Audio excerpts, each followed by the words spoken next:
안녕하세요. 네, 배청원입니다. 반갑습니다. 영화 재밌게 잘 보셨습니까? 네, 저도 봤는데요. 저는 좀 가슴이 먹먹한 감동을 안고 마지막 크레딧이 끝까지 올라갈 때까지 못 일어나겠더라고요. 영화 보면서 그런 적이 많진 않은데요. 여러분도 아마 나름의 각자의 그런 잔상과 감동이 남으셨으리라 생각합니다. 오늘 이 특별한 자리, 이 영화를 만드신 감독님하고요, 두 분의 주연 배우님 모셨습니다. 여러분 큰 박수 맞아주시기 바랍니다. 정지영 감독님,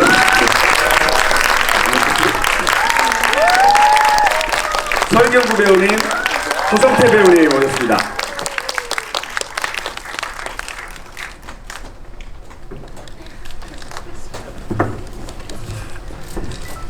자, 우선 이 영화 소년들 만드신 정지영 감독님은 다들 아시겠지만 감독 데뷔 40주년 되는 올해가 그 특별한 해입니다. 대한민국에서도 정말 대표적인 감독님이시지만 전 세계가 지금 주목하고 있는, 그래서 얼마 전에 영국 런던 다녀오셨죠? 네, 회고전을 영국에서 열어주시는 그런 특별한 감독님이시고요. 여러분 함께 우리 정지영 감독님의 40주년 축하 박수 어떠십니까? 감사합니다. 네, 고맙습니다. 간단하게 감독님 그래도 관객들께 자기소개 좀 부탁드리겠습니다. 제가 표창원 선생님께서 영화 재미있게 보셨습니까? 그러니까 대답이 네. 재미있게 보셨습니까? 네. 그 정도는 나와야죠. 감사합니다. 고맙습니다. 네, 그리고 우리 설경구 배우님은 저희 세대는 공공의 적의 강철중, 강력한 카리스마에서부터 냉철한 살인자의 기억법까지 어떻게 한 사람이 저렇게 다양한 얼굴을 표현해낼 수 있을까 감탄을 하게 되는 배우인데요. 대한민국의 대표적 배우 설경구 배우님 다시 한번 소개해드리겠습니다. 네, 반갑습니다. 혹시 간단한 인사 한번 부탁드리겠습니다. 오늘 개봉 첫날인데 이렇게 찾아주셔서 감사드립니다. 이렇게 천천히 얘기해 가보도록 하시죠. 네, 고맙습니다. 예, 그리고 허성태 배우님, 좀 이따 다시 제가 그 질문을 드리긴 하겠지만 어쩌면 지금 전 세계에서 가장 유명한 악당 여기 아니실까 싶습니다. 허성태 배우님 큰 박수 맞으시고요. 간단한 인사만 부탁드릴게요. 예, 박건규 역할을 맡은 허성태입니다. 예, 그러면 우선 여러분들께서 직접 질문을 하실 시간 이따 드릴 테고요. 그 전에 제가 몇 가지 이 사회자 모더레이터로서의 특권으로서 제가 준비한 질문을 좀 드리도록 하겠습니다. 제 소개도 해드려야죠. 오늘 사회자 맡은 프로파일러이자 배우 지망생 배청원입니다. 안녕하세요. 네, 사실 저도 몇 편 출연을 했었습니다. 탐정 리턴즈에서 카메오로 잠깐 나왔었고요. 기억 못하실 텐데. 네, 정지영 감독님께 먼저 질문 드리겠습니다. 우선 정지영 감독님 하면 물론 언론에도 그렇게 기사가 주로 나오고요. 사회 고발 영화를 주로 만드시는 대표적인 감독님이시다. 몇 영화만 언급해드려도 하얀 전쟁, 그리고 부러진 화살, 남영동 1985, 그리고 이번 소년들까지 사실 이 모든 영화들이 현실 사실을 바탕으로 해서 우리 사회 권력이라든지 혹은 사법 또는 사회 주류와 강자들의 어떤 어두운 면, 더러운 치부 이런 것들을 밝혀내고 고발하시는 그런 영화들인데요. 감독님이 이런 영화에 특별히 이렇게 몰두하신다 그럴까요? 계속해서 만드시는 특별한 이유가 혹시 있으실까요?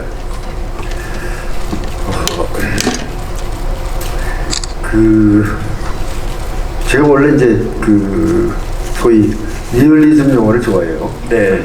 그래서 요즘 젊은이들이 좋아하는 판타지 영화 이런 걸 잘 못 만들고 예.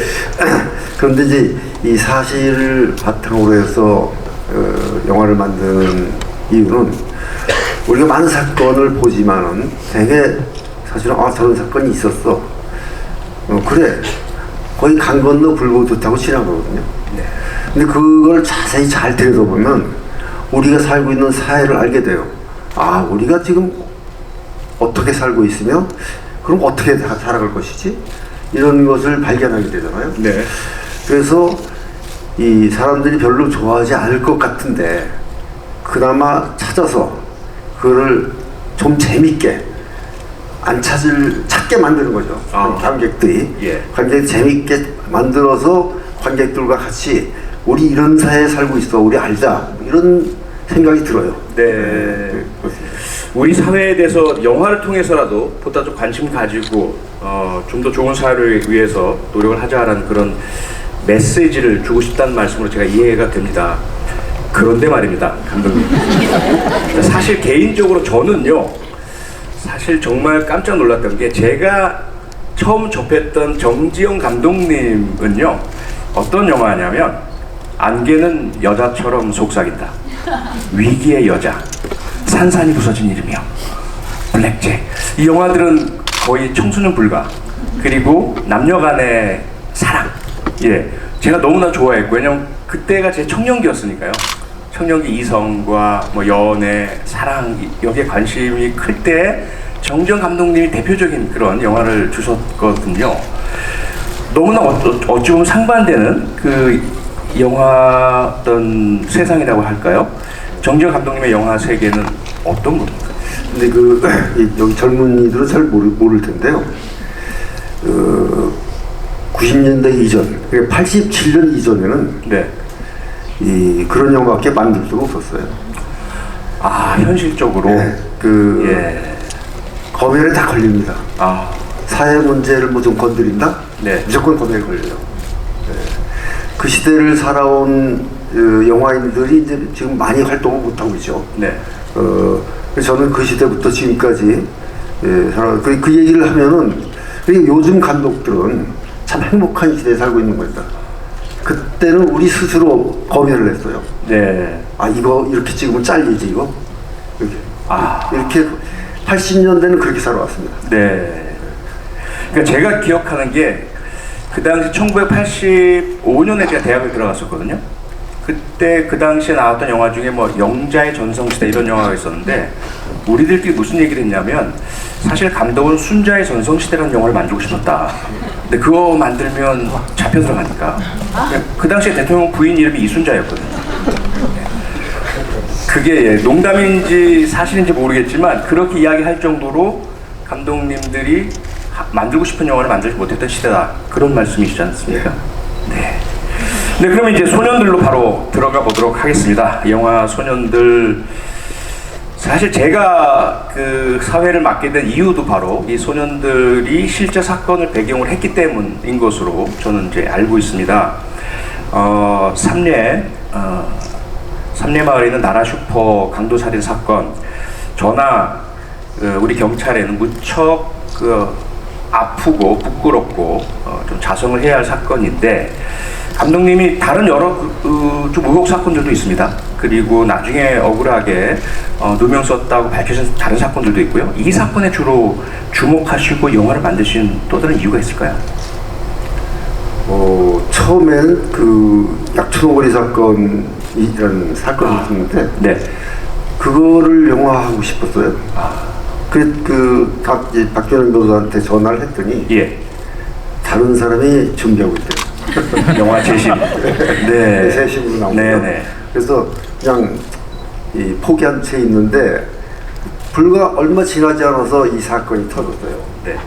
터진 게 사건은 오래전에 일어난 있었죠. 사건이지만 소개가 됐어요. 그렇죠. 네. 그런데 잘 들여다보니까 오히려 그 약촌오거리 사건보다 훨씬 더 내가 갖고자 하는 메시지를 강하게 표출할 수 있는 그런 소재더라고요. 그래서 네. 그럼 이거 가지고 해야겠다고 박 변호사한테 전화를 했더니 그러면 이거는 감독님이 처음 얘기하는 거니까 네.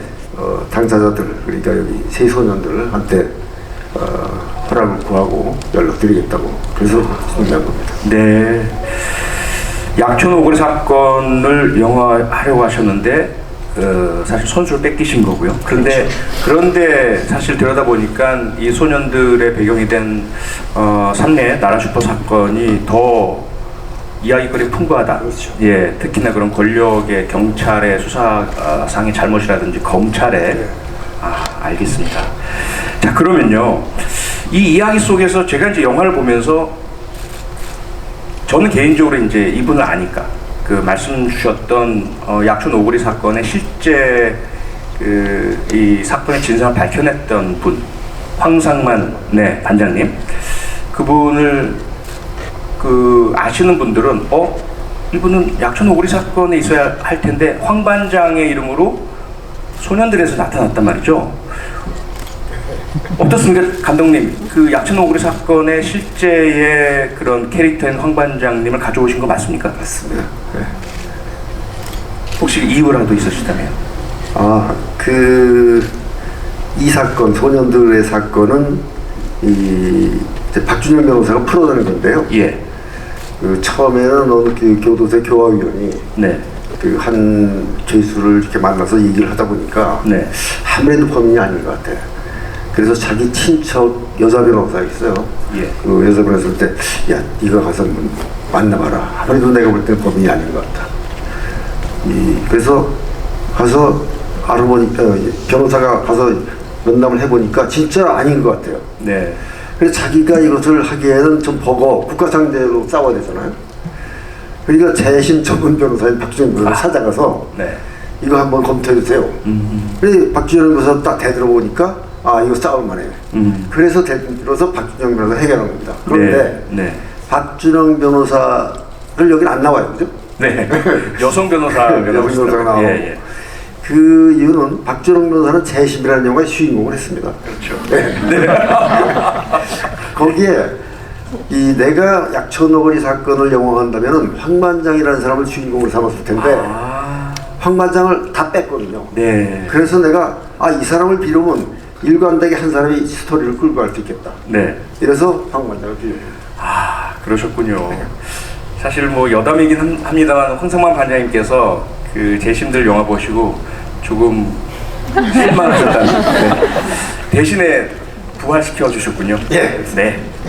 그러면 이제 그 역할, 황 반장의 역할 아마 영화 보셨으니까 아실 텐데요.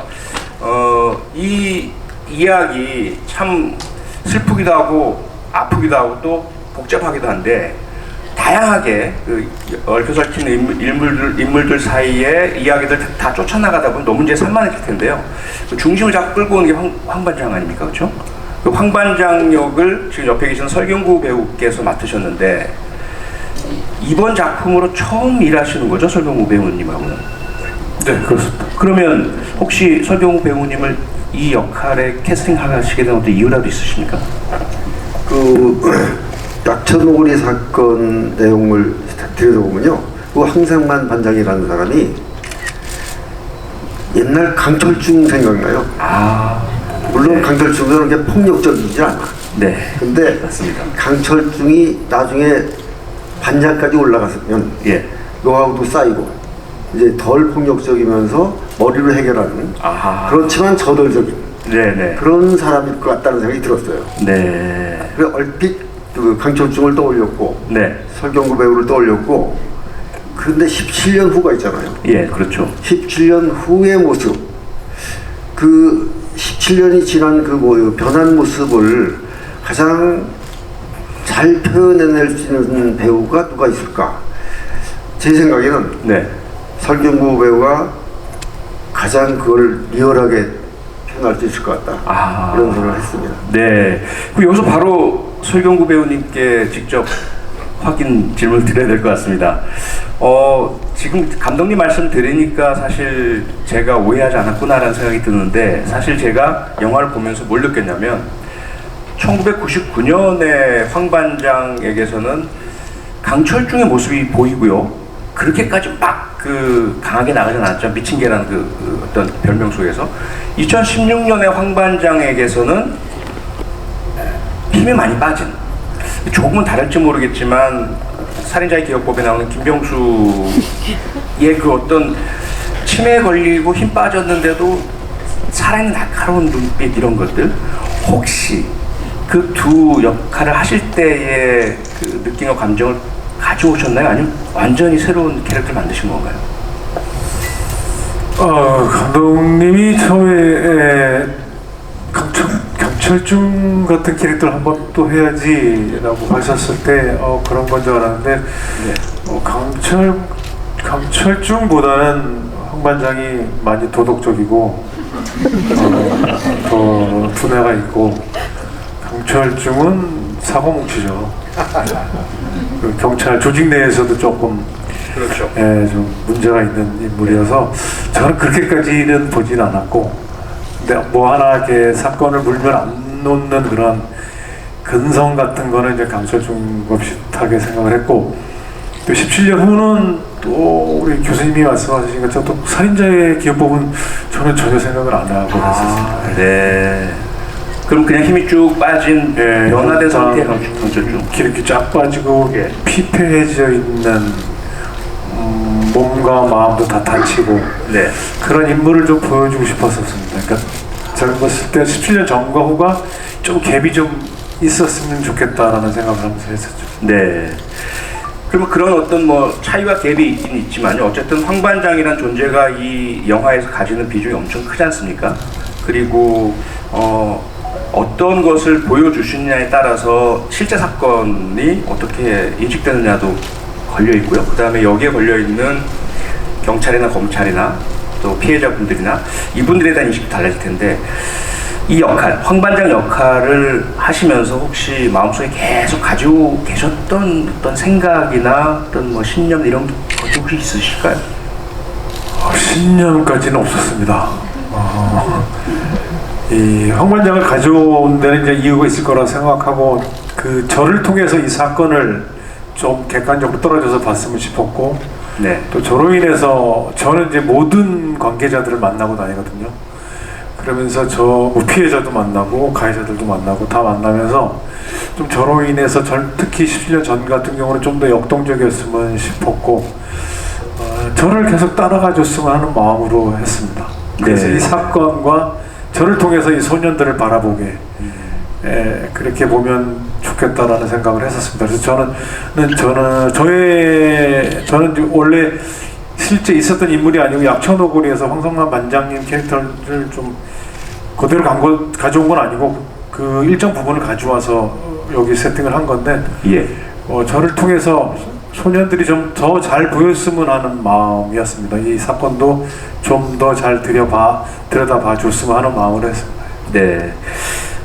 이 영화의 바탕이 된 사건에 대해서 하나 좀 여쭤보고 싶은 것이, 설경구 배우께서는 이 사건, 삼례마을 나라 슈퍼 사건을 언제 아셨는지요? 혹시 영화 제의받기 전에도 아셨는지 여쭤보고 싶습니다. 제가 그것이 알고 싶다를 통해서 보긴 봤고, 그래서 이 사건을 잘 안다고 생각을 했었습니다. 근데 촬영을 하면서는 이거는 아는 게 아니었구나, 그냥 어렴풋이 그런 사건이 있었지라는 걸 갖고 제가 안다고 착각을 했구나라고 생각을 했었고, 오히려 저도 촬영을 하면서 이 사건에 더 깊숙이 알게 됐고, 또 한 저번 주인가 전주시사회를 가서 실제 그 피해자들도 보고, 그 황상맘 그 반장님도 만나고, 또 그 외에 그 화성 연쇄살인 8차 사건 누명 쓰신 윤성여 씨, 그분도 보고, 그 부산 낙동강 살인 사건 그 회장님이랑 그 두 분도 만나 뵙고 나서 제가 더 잔상이 더 커져가지고, 이 영화는 좀 특이하게 촬영 전에 제가 알고 있었던 사건 또 하면서 또 알게 되고, 또 끝나고 나서 다른 사건과 다 겹쳐지면서 굉장히 좀 머리가 막 쭈뼛쭈뼛 섰던 그런 기억이 납니다. 지금도 뭐 그 얘기를 하면 좀 소름 돋기시는데. 네, 뭐 잠시 좀 그 분위기 전환을 위해서 허성도 배우께 질문을 드렸습니다. 왜 허성태 배우님 말씀만 해도 웃으실까요? 근데 사실 저는 조금 이제 불만이 있습니다. 불만이라기보다는 좀 허성태 배우님께 속았다는 느낌? 여러분도 유사하실지 모르겠는데 영화 첫 장면에서 회식 장면이 등장하잖아요. 그러면 이제 그게 2016년, 17년 후에 황 반장이 배 타고 막 섬에서 나와서 옛 제 동료 형사들 만나서 그 자리에서의 그 허성태 박 형사님의 모습은 곧 악당이 되겠구나. 예, 뭔가 이 황 반장을 배신하겠구나, 뒤통수 치겠구나, 혹은 뭐 반대쪽 고문 경찰 쪽에 합류하겠구나, 뭐 이런 죄송합니다, 기대가 아니고요, 어떤 예상 이런 것들을 하게 만들었는데 와, 끝까지 알고 계셨죠? 관객들이 그렇게 뭔가를 기대하고 예상하다가 영화 끝까지 가리라는 거 알고 계시지 않으셨습니까? 아니, 제가 그동안 죄를 너무 많이 지었던 것 같습니다. 전혀 몰랐고요. 그러니까 지금 네. 예, 저는 그런 의도 전혀 없었고요. 의도 없으셨다고요? 저희들 놀리실 의도 전혀 없으셨다고요? 아니요, 전혀 없었습니다.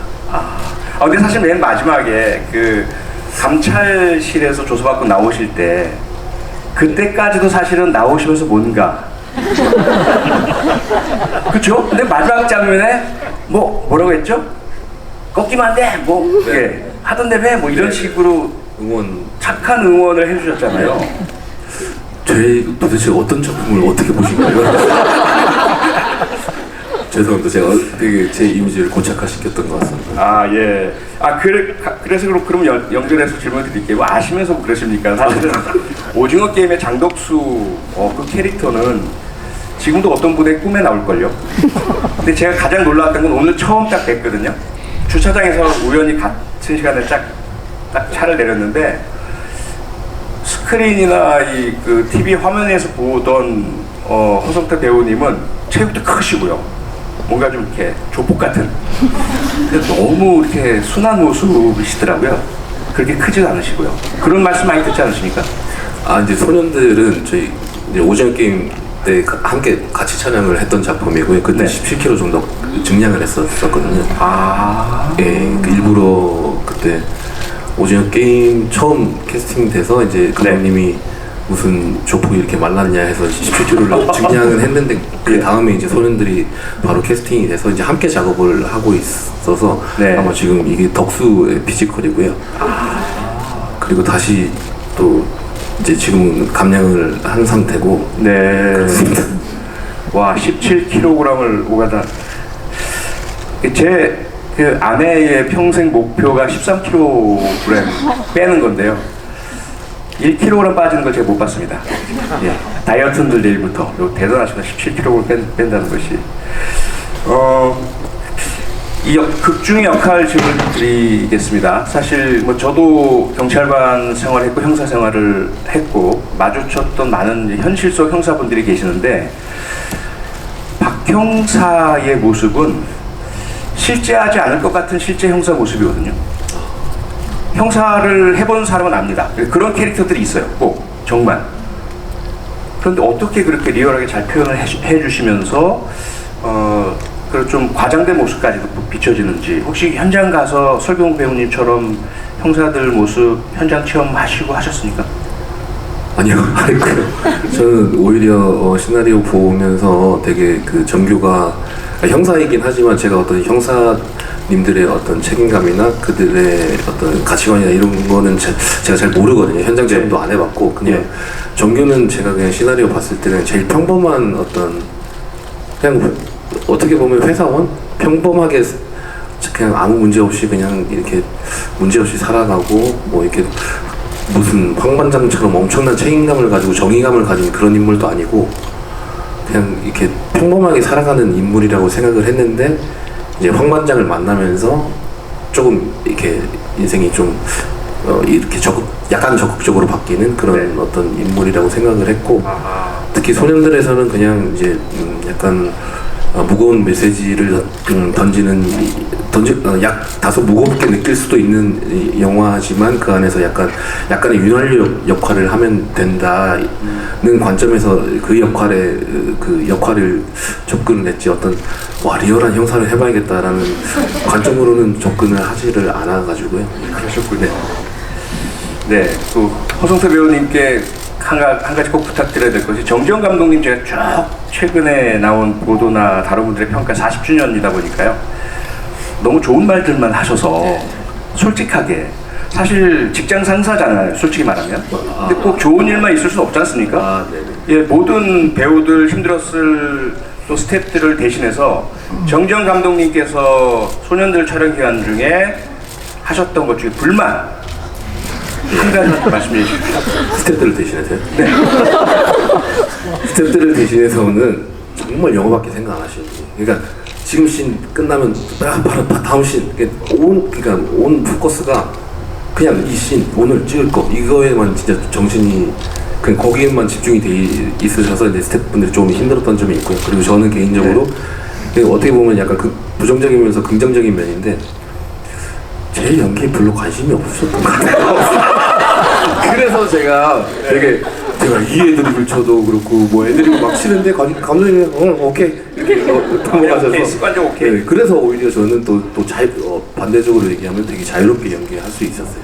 그래서 네. 정규가 어떤 보여지는 자연스러운 좀 약간 찌질한 모습들 이런 것들이 네. 그리고 감독님이 관심을 안 가지셔서 진짜 자연스럽게 할 수 있었어요. 네, 알겠습니다. 꼭 블라인드에 올라온 그런 리얼한 고발 같은 내용이었습니다. 감사드리고 마지막 질문 한 가지씩 드려야 할 것 같습니다. 관객 여러분께 시간을 드리기 위해서 정지영 감독님 우선 소년들 제목이 거의 모든 걸 표현해준다고 생각하는데요. 그런데 이 소년들 중에는 억울한 누명을 썼던 3명의 소년들이 있고요. 그 진짜 진범이었던 3명의 소년들 있지 않습니까? 이 소년들 각자에게든 뭐 모두에게든 감독님으로서 좀 하시고 싶은 말씀 좀 주시죠. 영화에서 못하셨던 말씀도 좋고요.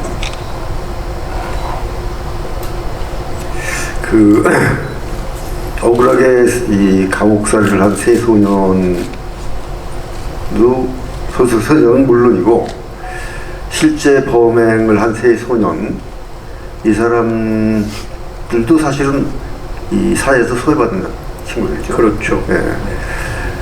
그 친구들의 범행, 할머니를 죽였어요. 할머니를 죽였는데 그것도 죽이려고 죽은 게 아니에요. 네. 예. 그렇죠. 예. 그러니까 살리려고 한번 해봤는데 못 살리고 도망간 애인데 네. 그들에 비해서 힘을 가지고 있는 검사와 경찰 그들의 이 범죄는 누가 책임지는 건가? 사실은 저는 진범 한 분 만나봤어요. 네. 만나봤는데 이제 이쪽에서 피해자 쪽에서 안아주는 바람에 네. 이제 같이 만나기도 하고 그러는 모양인데 제가 가장 이 영화를 이 장면 때문에 이 영화를 해야겠구나라고 생각한 게 바로 대질신문. 대질신문 때 이 소년들 감옥에 들어가 있는 소년들은 무섭고 무서워서 울잖아요. 네. 예, 억울하고. 네. 근데 상대방 셋 중에 죽은 소년이 울어요. 그렇죠. 예. 그 울음은 뭘까? 그게 상당히 저한테는 꽂혔어요. 예. 그래서 그들을 자기들의 이 조직에 충성하기 위해서 이렇게 진범들을 풀어주고 가짜범을 다시 감옥에 넣는 그런 행위에 대해서 하여튼 이 소년들은 조금 환경이 다를 부분이고 DNA가 조금 다를 수는 있지만은 다 소외받은 자들이고 말하자면 이 영화를 이렇게 내가 고발하게 만든 그들은 잘 나가는 사람들이죠. 네. 네. 그게 아픕니다. 네. 잘 나가는 사람들, 힘 있는 자들, 그들 중에 뭐 나중에 결국 마지못해서인지 그 사과를 하기도 했지만 검사가 그렇죠? 하지만 사과하지 않은 사람들도 있고요. 경찰이나 검찰 등의 힘 가진 자들이 잘못을 저질렀을 때 그 피해가 얼마나 심각한지에 대한 말씀 주셨는데, 허성태 배우님께 하지만 극중에서 허 배우님이 연기하셨던 박 형사라든지 혹은 설경구 배우께서 연기하셨던 황 반장 같은 그런 형사들이 사실은 일선에 더 많지 않습니까? 이 최 계장 출세만을 바라던 이러한 이제 사람들 또는 그 검사 이런 사람들만이 아니고요. 그래서 지금 현재 이 영화를 보고 사실 가장 많이 아프실 분들, 정말 범인만 잘 잡겠다, 사회정의 구현하겠다, 피해자 위해서 일하겠다라는 형사들, 검사, 또 검찰 수사관들께 허 배우님께서 혹시 한 말씀 주실 수 있으실까요? 감히 제가요? 이거 역할 연기를 하셨으니까. 네. 저는 그렇게 막 황 반장님이 하셔야 될 것 같아요. 제가 뭐 진짜 어려운 상황에서도 그런 정의감과 책임감을 가지신 올바른 가치관을 가진 분들이 계셔야 이 사회의 정의가 올바로 선다고 생각합니다. 어려운 상황에서도 꿋꿋이 지켜주시기 바랍니다. 제가 이 얘기를 해도 되나요? 고맙습니다. 설경구 배우께는 아무래도 그 주연이시고 가장 막중한 역할을 수행하셨고 지금도 영화에 가장 많은 그런 공감을 하고 계시리라 믿기 때문에 지금 여기 계신 분들 영화를 다 보신 분들이지 않습니까? 그런데 아직까지 안 보신 분들도 계시고 이거 볼까 말까 혹은 극장에서 봐야 할까 나중에 텔레비전으로 오면 볼까 이러신 분들을 위해서 왜 이 영화를 봐야 하는지 좀 한 말씀 부탁드리겠습니다. 제가요?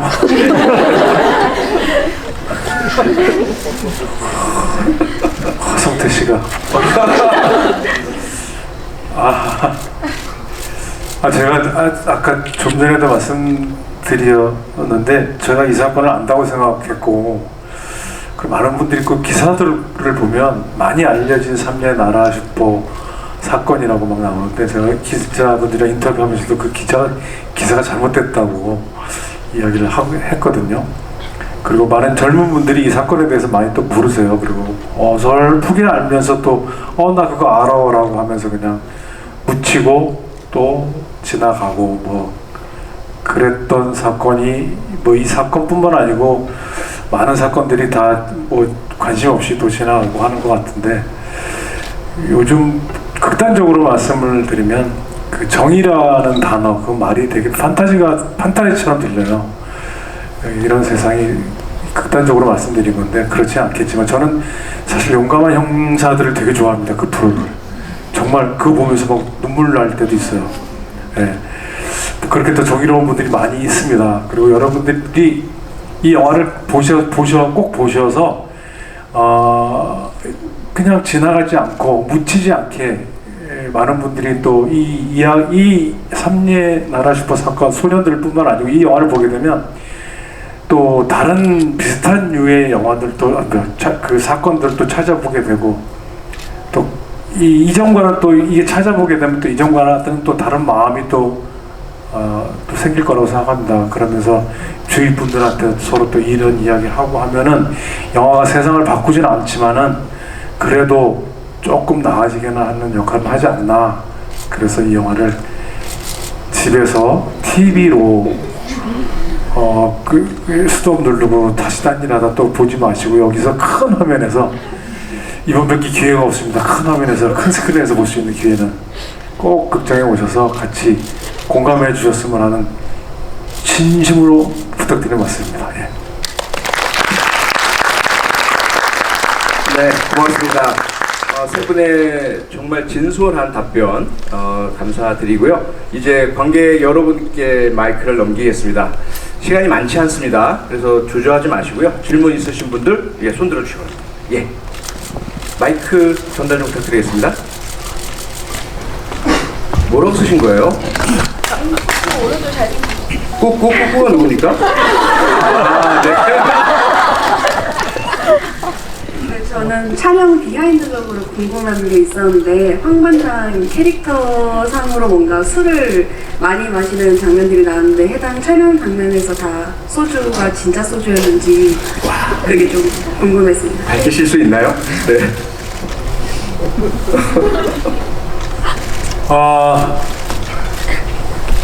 딸이랑 초반에 먹을 때는 소주가 좀 있었던 것 같고요.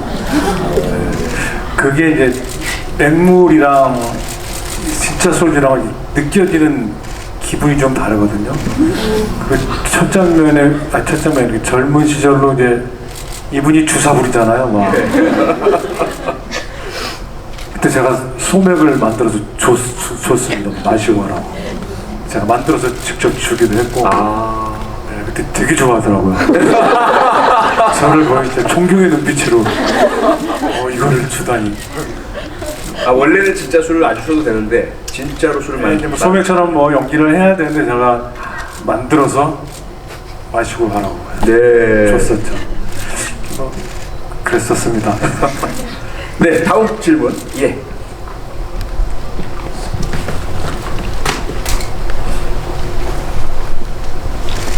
안녕하세요. 감독님, 배우님. 정지용 감독님께 여쭤보고 싶습니다. 감독님의 영화 헐리우드 키드의 생애를 정말 좋아합니다. 그런데 다른 모든 영화들도 많이 봐왔는데 보고 나면 사실 다큐나 르포처럼 되게 우울하고 두 번 다시 보고 싶지 않은 영화들이었거든요.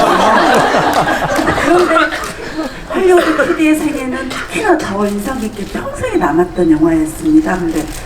근데 이번 영화는 제가 부산에서도 보고 해서 두 번째 보는데 조금 정말 결이 많이 다른 영화인 것 같아요.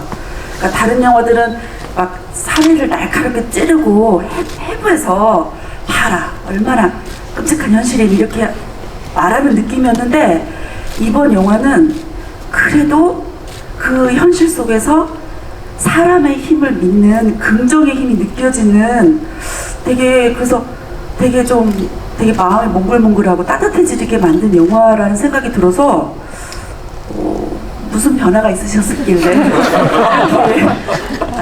감사합니다. 그리고 존경합니다. 거의 전문가 수준으로. 그러게요. 무슨 변화가 정말 있으셨습니까? 참 재밌는 말씀하셨는데요. 이 영화의 시나리오를 쓴 사람이 헐리우드 키드 생애에 아역 배우로 출연한 사람이에요. 네?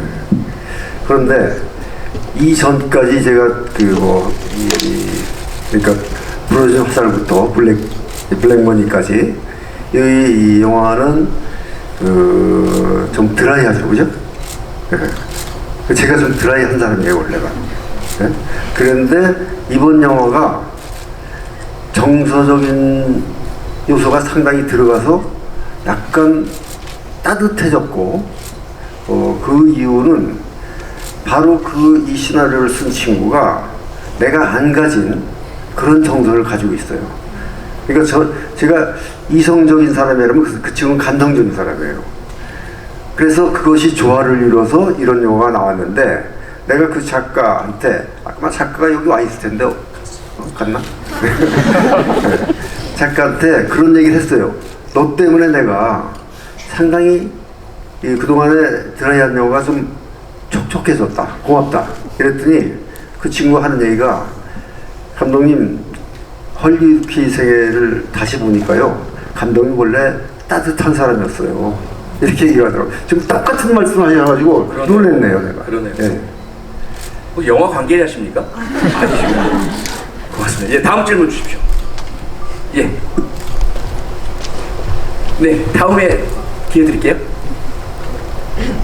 저도 촬영 비하인드적으로 궁금한 게 있는데 설경구 배우님 강아지 무서워하신다고 들었는데 강아지 장면 어떻게 촬영하시는지 궁금합니다. 완전 뒤로 이렇게 자빠지셨던데. 근데 그게는 진짜 무서웠어요. 그냥 아니 슛도 안 들었는데 막 그냥 달려드는데 그래서 일단 안전거리를 확보하고 얘가 어디까지 달려올 수 있나 그래서 그거를 이제 안심하고 들어갔죠. 그것도 무서워서 저 단독 찍을 때는 이렇게 뒤에서 주인이 밧줄 잡고 그랬어요. 근데 자꾸 주인이 딸려오는 거예요. 네, 근데 진짜 걔 무서웠어요. 그 개는. 무섭더라고요. 네, 저 뒤에 남자분.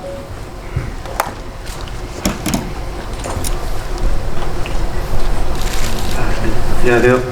저는 여기 삼내 옆에 익산이라는 곳에 제가 그때 당시에 대학원 다닐 때인데, 근데 지금 이 영화를 통해서 좀 알게 됐고요. 그때는 뭐 알고는 있지만 사람들한테 이거를 널리 얘기하거나 그러진 않았던 것 같아요. 그래서 이 계기로 이 사건에 대해서 좀 알고 진실을 알고 좀 마음을 그분을 따스하게 할 수 있는 방법들이 있을까 전제에 산다니까. 오늘 질문은 일단 되게 어려운 질문만 하셔서 표창원 프로파일러님께 질문을 먼저 해주고 싶습니다. 그 소년들은 아까 뭐 울들은 살인자가 아니다 할 때 마음이 좀 뭉클했는데요. 2명을 씌워서 억울한 옥살이를 하게 만든 검사와 검찰들은 결론적으로는 처벌받지 않는 걸까? 좀 그런 부분이 되게 간단한 질문인데 그게 좀 되게 궁금해서 그걸 좀 명확하게 좀 말씀해 주시면 좋겠고요. 제가 정지영 감독님 40주년 기념 그 개봉 때 영화들 다 봤거든요.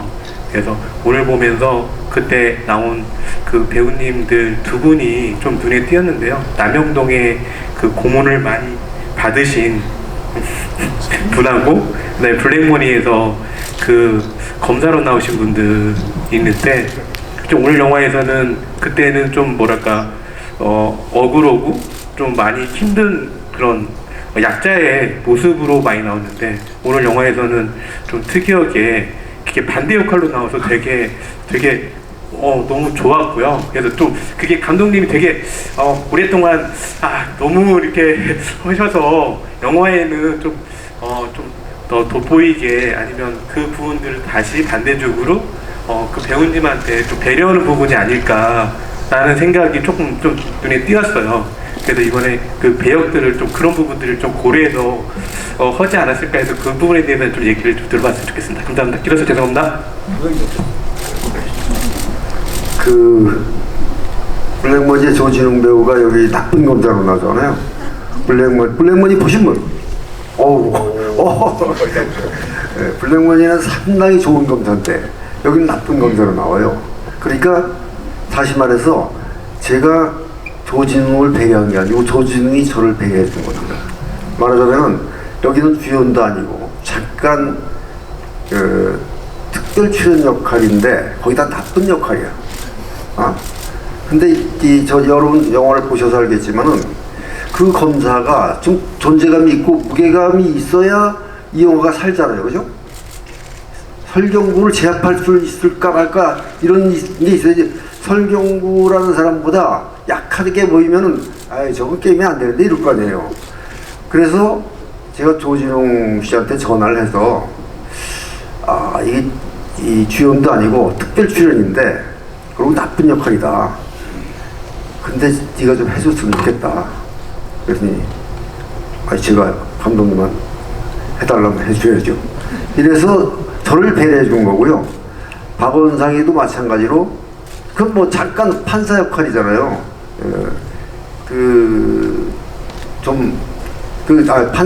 판사 역시 좀 암울화시키는 것이 좀 그래도 마지막 판결을 하는 장면인데 누군가가 해줬으면 싶어서 박원상이한테 전화를 해서 부탁을 해서 그가 나를 배려해 준 겁니다. 예, 첫 질문에 대한 답을 좀 드리자면, 뭐 결론은 처벌할 수 없죠. 왜냐하면 우리 법에 공소시효라는 제도가 있다 보니까요. 그리고 그들의 잘못, 과거의 고문이나 허위 자백을 이끌어내고 엉뚱한 사람에게 누명을 씌우는 잘못된 수사를 한 권력남용, 독직폭행 이런 범죄들이 밝혀지는 때는 이제까지는 다 공소시효가 지난 이후였습니다. 재심을 통해서 어렵게 그래서 법적으로는 그들을 처벌할 방법이 없는 거죠. 과거에 그 백번 김구 선생님 살해범 안두희에 대해서 정의봉으로 시민이 응징을 하고 그분은 대신에 살인죄에 형사 처벌을 받게 되는 이런 상황이 있죠. 그래서 제가 노력은 좀 해봤습니다. 그러한 그 권력 남용한 혹은 국가에 의해서 저질러진 범죄는 공소시효를 없애자. 근데 그 법이 통과가 되질 못했고요. 그런 노력들이 계속되어야 된다는 그런 말씀을 드리고, 법이 처벌을 못한다면 우리 언론과 사회 또 영화가 계속 고발을 해서라도 그들을 결코 편하게 여생을 살 수는 없게 만들어야 한다는 말씀으로 답을 가름하겠습니다. 고맙습니다. 네, 다음 질문 주시죠. 예, 이쪽에 계신 분. 네.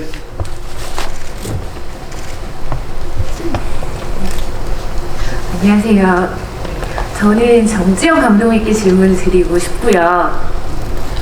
저는 앞서 말씀 주신 분과 다르게 정지영 감독님의 영화를 별로 접해본 적이 없어요. 그래서 저는 사실은 설경구 배우님의 팬이기도 하고 현실을 고발하는 영화에 대해 조금은 영화는 어느 정도의 판타지를 가져야 된다는 관계가 가깝고요. 불편함을 조금 가지고 있어서 사실은 먼저 선택할 수 없는 영화지만 오늘 제가 좋아하는 배우님이 있어서 이제 애정은 항상 취향을 초월하기 때문에 그래서 보게 된 경우예요. 근데 저는 사실 오늘 제대로 보면서 왜 이렇게 선하지?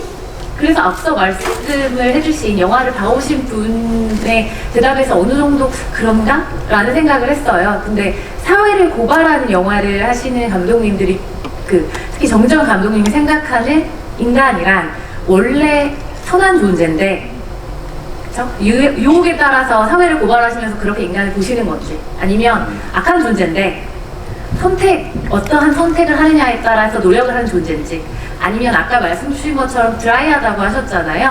환경에 따라서 변화될 수 있기 때문에 선과 악이라는 기준을 갖고 계시지 않은 건지 그래서 그 영화 속 혹은 주인공 아니면 영화를 하실 때 그 사회 고발적인 그런 영화를 찍으시는 감독님이 보시는 인간이란 어떤 존재인지 궁금합니다. 답을 주시죠.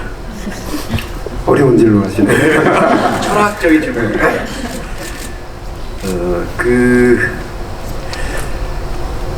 노엠 톰스키라는 학자 있죠? 미국의 언어학자인데 이제 상당히 나를 잡혔기 때문에 이제 거의 대학자로 취급받는 사람인데 그 사람이 이런 말을 했어요. 우리 사회가 이 자본주의 사회가 이기심을 부추겨서 발전하는 사회 아니면 개인의 이기심을 그래서 자기의 이기심을 추구하기 위해서 다른 사람이 피해받는 것을 별로 그러니까 용서를 하는 그러면서 발전해 온 거다. 모든 사람들이 그렇게 얘기를 하고 있다. 학자들도. 그런데 우리 인간이 배려심도 있는 것을 얘기를 왜 안 하느냐. 인간에겐 배려심도 있다. 이기심도 물론 있다. 안다. 그렇지만 우리에게는 배려심이 있다. 그 배려심을 자본주의 사회가 이기심을 강조함으로 해서 무시해버린다. 그래서 우리는 실제로 이 배려심을 우리 가지고 있다는 것을 공유하기만 하면은 좀 더 나은 사회가 돼요. 근데 아시다시피 신자유주의 시대로 가면서 점점 마치 이기심이 경쟁만이 유일한 덕목처럼 그래서 남을 짓밟아도 별로 죄의식이 없이 가는 그런 사회가 돼버린 거죠 지금. 그래서 이런 사건도 나는 그래서 일어나는 거라고 봐요. 왜? 이 소년들 쟤들은 우리보다 뒤떨어지는 못난 애들이야. 쟤들 원래 잠재 범죄자들이야. 쟤들은 이렇게 은근히 생각하고 있어. 나는 솔직히 말씀드리면은 이 소년들에는 그런 시선들이 깔려 있어요. 사회가 여러분들이 그들에게 무관심하지 않았나, 무시하지 않았나. 그 영화에 보면 태권도 도장에서 얘가 돈을 훔쳤는데 당연한 것으로 해서 자기 아들이 돈을 훔친 걸 파출소 가서 해결하려고 그러잖아요. 싸우고 나서. 근데 이런 아이들은 당연히 범죄자일 거야 라는 인식, 그런 게 나는 바로 그런 그 신자유적 질서, 그런 이념이 만들어준 게 아닌가라는 생각을 합니다. 네. 자, 5분 남았다는 사인이 들어왔습니다. 아직까지 허성태 배우님께 질문이 하나도 없습니다. 그래서 이번 질문은 허성태 배우님께 질문하실 분. 네, 앞에 계십니다. 안녕하세요. 저기 다름이 아니고 매번 악역만 하시다가 이번에 경찰 역을 맡으셨는데 그 캐스팅에 들어갔을 때 흔쾌히 기분이 어떠셨는지. 예, 이때다 싶었고요. 드디어 보여줄 수 있겠다. 근데 이제 사실 영화에서는 처음인데 이제 드라마에서는 간간히 정말 뭐 진짜 가물에 콩나듯 뭐 조금씩 하기는 했거든요. 그래서 그랬고 이제 영화에서 드디어 이런 기회를 갖게 되는구나. 특히나 그리고 우리 꼬꼬 형님하고 또 연기를 진짜 지금 아니면 할 수 없겠다라는 생각도 되게 컸고, 그래서 그리고 또 정지영 감독님과 두 번째 작품을 한다는 거는 개인적으로 배우 인생에서 진짜 큰 영광이라고 생각을 해서 저는 너무나 행복했습니다. 근데 이분은 저도 이번에 처음 같이 하는데 원래 이 소년들의 이 역할이 이분이랑 맞아요. 성격이. 저도 되게 센 줄 알았는데 되게 수줍음도 많고 악역을 해서 뭐 누굴 두드러 패고 하는 그런 씬 찍으면 뒤에 가서 울어요. 마음 아파서 저희가. 진짜로 이번에 저도 이번에 허성태라는 사람은 알았는데 되게 여린 사람이에요. 이렇게 부리부리하지 않고. 설경구 씨가 이런 말을 하니까 내가 보탤 말이 있어요. 이 허성태를 이번 박경자 역할에 캐스팅한 건 설경구 씨입니다. 저는 블랙머니 했잖아요. 그죠? 한번 했어요. 좋은 배우라는 걸 알지만은 한국에 연기 잘하는 배우들이 너무 많아서 다른 사람 없나 하고 찾고 있었는데 설경구 씨가 이 블랙머니에서 참 잘하던데 왜 쓰시죠? 이 말을 듣고 파트너를 찾는 거 아닙니까? 그죠? 본인의 파트너를 찾는데 본인이 선택하는데 내가 당연히 오케이 해야죠. 네. 그래서 캐스팅 된 겁니다. 꼬꼬 최고. 네, 이렇게 해서 무척 아쉽지만 오늘 그 GV 여러분과 우리 감독님 또 두 배우님과의 문답 시간은 마쳐야 될 것 같습니다. 혹시 세 분 못하신 말씀 마지막 남기신 말씀 계신가요? 마지막 남기신 말씀 아니고요. 예, 요원이라는 말씀. 죄송합니다. 혹시 감독님, 네 마치면서 이 영화를 재밌게 보신 분은 주위에 반드시 권고를 해서 안 보면 후회한다. 빨리 가서 봐라. 권해주시 바랍니다. 네, 고맙습니다. 많은 분들이 이 영화 보시고 서로 이야기를 많이 나눴으면 좋겠습니다. 저는 GV를 하면은 꼭 이 시간이 조마조마하는데 조심히 들어가십시오. 허 배우님, 꼬꼬 화이팅! 네, 그러면 여기서 오늘 시간 다 마치도록 하겠습니다. 함께해 주신 여러분 너무나 감사하고요. 여러분 주변에 소년들 꼭 전파 많이 해주시기 바랍니다. 고맙습니다.